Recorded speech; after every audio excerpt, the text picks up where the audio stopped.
Welcome back to Wrestling Through the Ages, everyone. As promised, here is the conclusion of the history of barbed wire matches. In part 1, it was very important to note what matches happened, with who, when, and where. Because there seems to always be an uncertainty upon the wrestling community, especially with these very early dated barbed wire bouts. And some people seem to create their own version of history. And here, we don't hide the truth. We strive on giving you the straight, hard facts. Without further ado, here is the conclusion of the history of barbed wire matches. Welcome to Wrestling Through the Ages. This episode requires a lot of research, especially in the 2000s and 2020s period, because to be absolutely honest, I got out of wrestling around the early 2000s. So yet again, I'll have Trent from Uplift Ultra to help me quite a bit throughout this episode. Hello everyone, Trent from Uplift Ultra here. What a pleasure it is to be back, especially to talk about something I'm very knowledgeable and passionate about. I'll see you all a little bit later in this episode when things get hectic for 8-Bit Tom. Thank you, Trent. And yes, in fact, this episode will still be quite jam-packed. So grab a beer, get comfy, and let's go back in time to the insanity of the 1990s. We have yet another Japanese promotion joining in on the Deathmatch craze, with Union Pro Wrestling joining on December 25th of 1994 during UPW Big Winter Series in Chiba, Japan. In front of 2,200 fans, Poison Sawada defeated the Mummy in the first no-ropes barbed wire lumberjack very poisonous Mamushi deathmatch. The Mummy threw the snake tank on Poison Sawada and he supposedly got very sick from the snake bite following the match. We opened 1995 with Cactus Jack and Tracy Smothers defeating Shoji Nakamaki and Terry Funk on January 2nd of 1995 for IWA Japan New Year's Bound to Break at Korakuen Hall. Cactus would defeat Nakamaki again on the 7th, 5 days later, in a barbed wire chain match. That exact same day, War Japan and FMW also had barbed wire matches. Nagasaki defeated Hiromichi Fuyuki. Onita, Katsutoshi Niyama, Masato Tanaka, and Mr. Ganosuke defeated The Gladiator and Wing Alliance.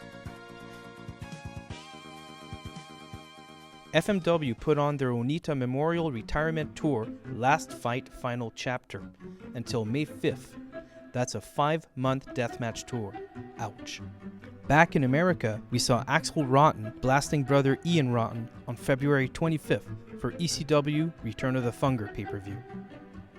The FMW Brass Knuckles tag titles exchanged hands on March 7th. Wing Alliance defeated Onita and Mr. Ganosuke. March 10, UPW has another net deathmatch with Poison Sawada defeating Takeshi Miyamoto in front of 750 people at City Gym in Funabashi. On April 2nd, we got one of the biggest deathmatch pay-per-views of the year. Bridge of Dreams Dome Spring Full Bloom with the No Ropes Barbed Wire deathmatch at Tokyo Dome. Great Nita defeated Mr. Pogo. Leatherface, Shoji Nakamaki, and Terry Funk beat the Headhunters and Cactus Jack in a barbed wire, board, and baseball bat bunkhouse deathmatch. The following day, we get a new match type. IWA puts on the first no ropes barbed wire bricks match with Cactus Jack and Crypt Keeper beating Shoji Nakamaki and Leatherface at IWA Get the Glory, Grab the Glory at Korakuen Hall. We get another new Japanese deathmatch promotion joining the fold. Go Gundam Pro Wrestling Stupid Ichidai. Well, that's a stupid name. And their pay-per-view was Mysterious Corpse Counterattack. Jun Kikawada beat Hiroshi Osumi by referee decision during a different style fight barbed wire time difference deathmatch. Some of these matches are ridiculous sounding. Remember the FMW Onita Memorial I mentioned earlier? Well, on the 15th of April, The Gladiator, Horace Boulder, and the Wing Alliance defeated Onita, Niyama, Tanaka, and Mr. Ganosuke in a no-ropes barbed wire scramble, money, bunkhouse climbing, and snatching battle royale at Tokyo Tele Theater.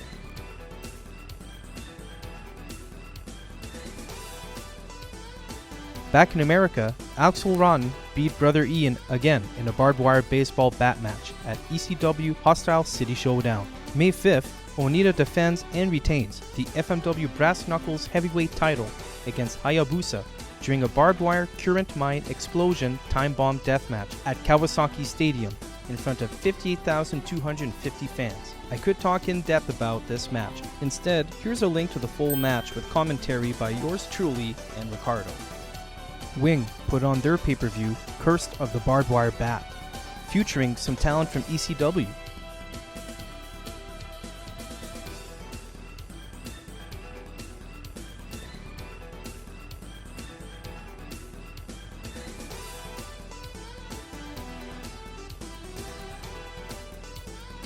June 17, ECW Barbed Wire, Hoodies, and Chokeslam saw Sandman defeating Cactus Jack, as well as Axel beating his brother in yet again another baseball barbed wire bat match. If anything, check out the Sandman Cactus Jack match.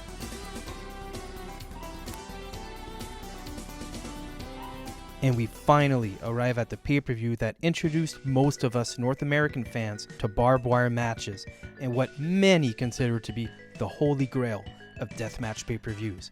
Of course, I'm talking about 1995's King of the Deathmatch tournament during IWA's Japan Kawasaki Dream. Cactus Jack, the Headhunters, Leatherface, Terry Funk, Goto, Terry Gordy, Mr. Ganasoki, Tiger Jeet Singh. It was a hell of a tournament, and everyone beat the hell out of one another, making this a super hard-hitting tourney.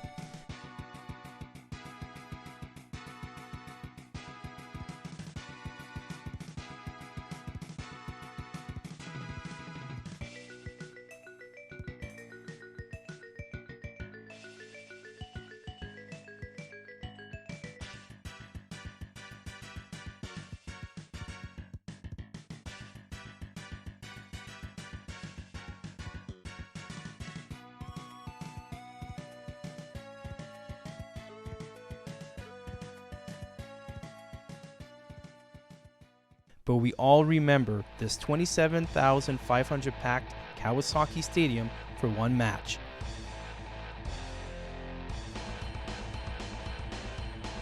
Cactus Jack and Terry Funk's no ropes barbed wire exploding barbed wire board and exploding ring time bomb.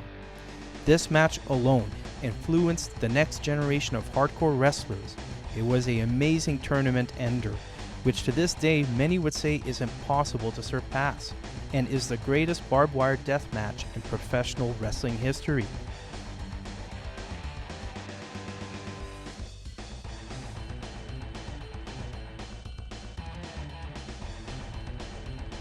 Both wrestlers were heavily bandaged. Cactus needed 72 stitches and suffered second-degree burns. On the airplane ride back to the States, passengers legitimately thought steak was being cooked for the flight meal, but it turned out to be Mick Foley's burnt arm spreading the odor. August 29, FMW's Super Dynamism 95 pay-per-view had their first Flame Torch No Ropes barbed wire match, with Matsunaga defeating Mr. Pogo. And another Japanese deathmatch promotion emerges. Nishi Nihon Pro Wrestling puts on a barbed wire board, barbed wire evil weapon street fight tag team deathmatch. Hodez Min and Mitsuteru Tokuda beat Kenichiro Yukimura and Kyushu Mountain. Back in the States, Smoky Mountain Wrestling had Buddy Landell beat Tommy Rich during Smoky Mountain Wrestling 1995's Halloween Scream. Big Japan Pro Wrestling put on their barbed wire perfect tall rose line death match, with Kendo Nagasaki defeating Chris Adams on November 10, Iceman King Parsons on the 11th, and Action Jackson on the 17th. We end 1995 with Big Japan Pro Wrestling's Ran. Big Japan Pro Wrestling Ran. What a splendid event name. 1,800 fans witnessed Mitsunobu Kikuzawa defeating Great Kojika with special referee Tarzan Goto. So for the sake of you all, I will go through the rest of the 90s with only the important stuff because we got 27 years of wrestling to cover. Okay, 1996, we open up with FMW New Year Generation. Spider-Mat Double Hell match with Wing Alliance defeating Hayabusa, Nakagawa, and Tanaka.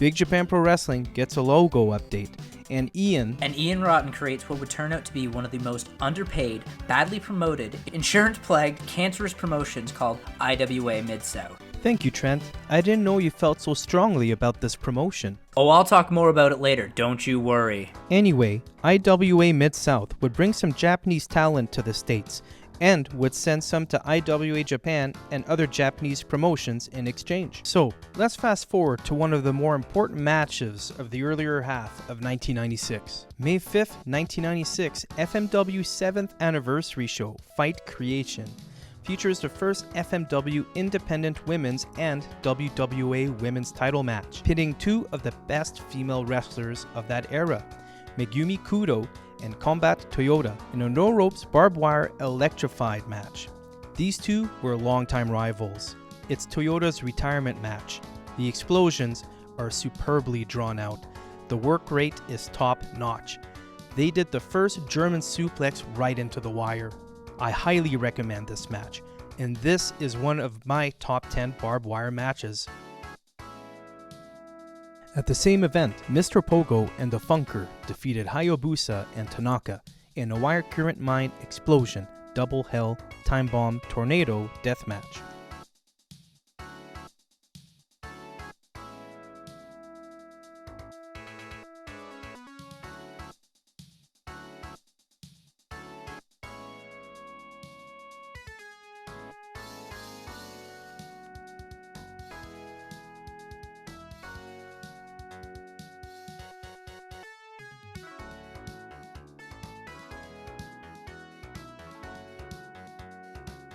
Later that evening, Cactus Jack defeated Wing Kanemura in a barricade spider net glass crash deathmatch.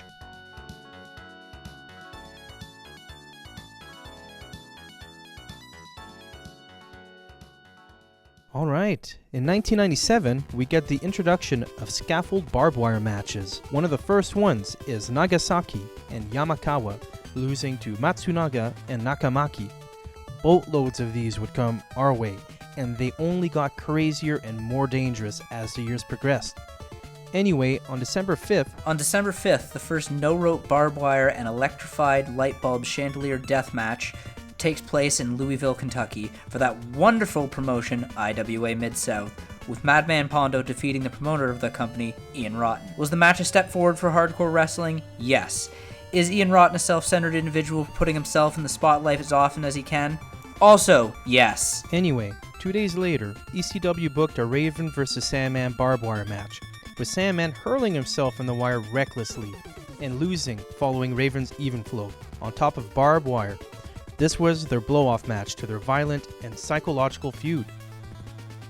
March 20th of 1997, we are getting into some light tubes now, and IWA MS had Ox Harley win not against Ian Rotten, but Madman Pondo. That's a nice change for once. Yes, Trent. It certainly is. This is considered to be one of the earliest light tube matches, a barbed wire board light tube double hell death match, but not to be confused with the very first light tube match, which took place at Korokun Hall on January 2nd of the same year. April 29, we got our second FMW Independent Women's and WWA Women's title match. Basically the same match as last time, but now it's Megumi Kudo taking on Shark Tsuchiya, and they beat the living hell out of one another in Yokohama Arena in front of a sold-out 16,000 fans. This match is absolutely insane, with some excellent technical mat wrestling, great power moves, and very cringy barbed wire spots. Please give this one a chance. It's a 5-star match.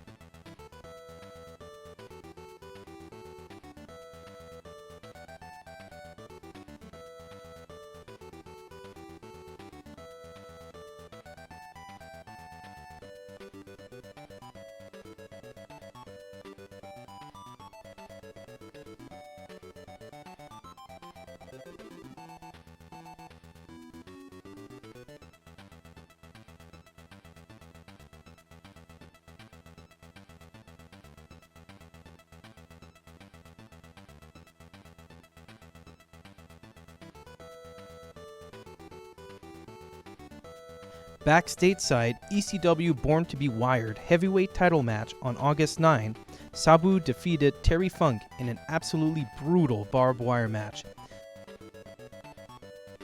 Sabu's bicep got ripped open in the early stages of the bout, at which point he tapes it up and continues on. Both men showed the ECW crowd how a legit barbed wire match should look like, and both men needed dozens of stitches and actually had to be cut loose at the end of the match to receive medical aid.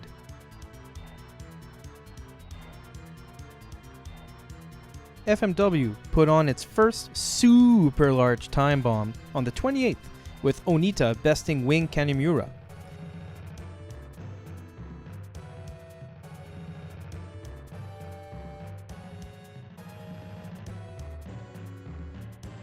And in Frisky Frigidaire, Canada, Extreme Canadian Championship Wrestling saw Johnny Canuck and Michelle Starr come to a no contest. Canada. Oh yeah, Puerto Rico and the WWC were still putting on barbed wire matches, if anyone was wondering. Carlos Colon took 2 losses to El Solitario on the 7th and the 14th. It's 1999. We're officially at the oversaturation stage 2, because it gets even crazier in the 2000s. IWAMS is now having deathmatch tournaments yearly, so there's lots of Ian Rotten. WCW flexes their pythons with a flop of a match between Hollywood Hogan and Nate at 1999's Uncensored. They put on a barbed wire cage match.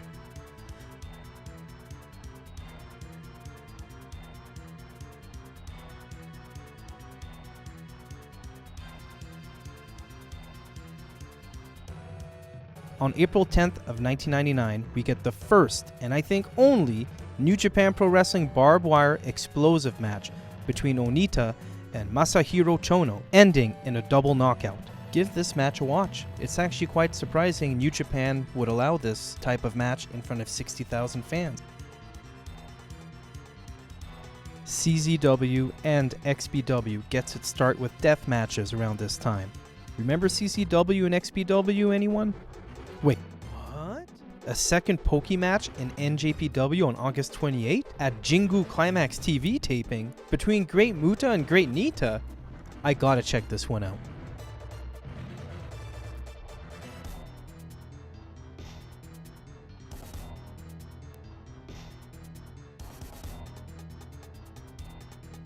Trent, all of this blood is making me queasy.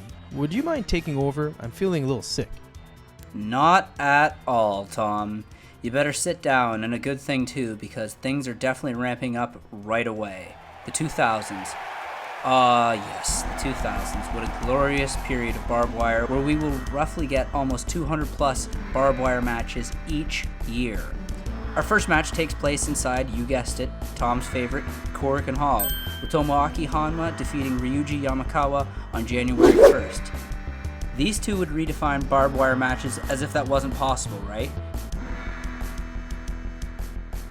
XPW put on their first King of the Death Matches tournament, with Cronus doing the job supreme on February 26th. These match types get pretty nutty. Have you ever heard of a fluorescent light tubes and barbed wire board and salt and lemon death match before? Well, that took place on May 14th with Zandig defeating Shadow WX.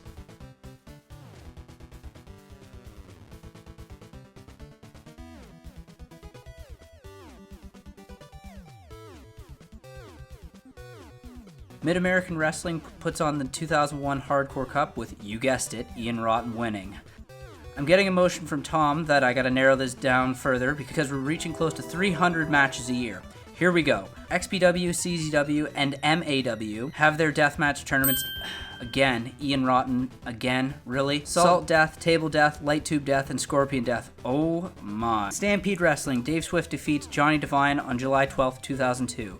Nick Gage destroys Toby Klein in a barbed wire board and wooden strip with nails match on August 31st of 2002.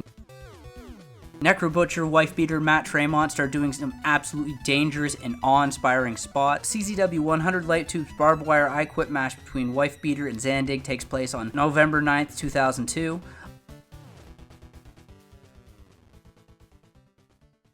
Okay, 2003, another Japanese promotion enters the battle. Fighting World of Japan Pro Wrestling. Catchy. Ring of Honor introduces barbed wire matches at this point. Steve Corino versus Homicide on November 29th, 2003. MLW joins the barbed wire craze in 2004 with Steve Corino defeating Terry Funk on January 10th. I think I can take it from here, Trent. Thank you. I feel a lot better now. Anytime, 8-Bit. Look, there are more and more of these matches, and do they get redefined from this point on? No, not really. The moves and spots get more dangerous, the match types get even crazier as the years go by. WWF puts on their first barbed wire match with JBL beating Big Show in a barbed wire cage match, which honestly is 15 to 20 years too late on their behalf, which is odd seeing they were exchanging talent with ECW in the mid-90s when this match type was prevalent. Anyway, TNA joins the barbed wire craze in 2006 when Rhino beat Christian Cage.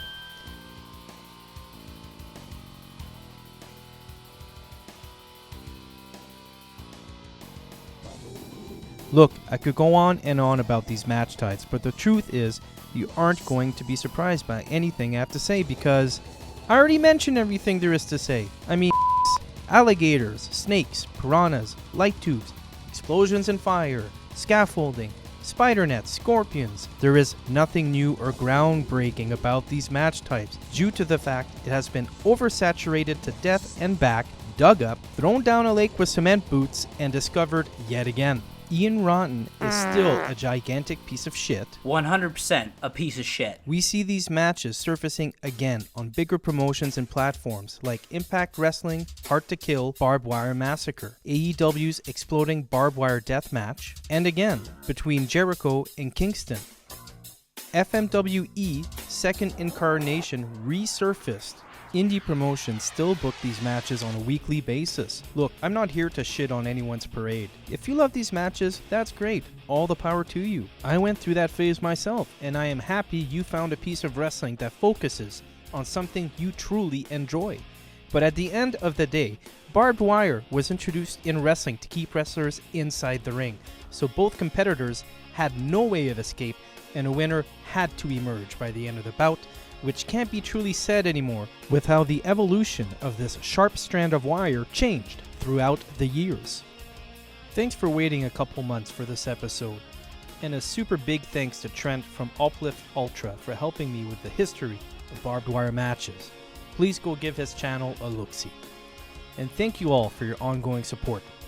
And I'll see you next time for another episode of Wrestling Through the Ages.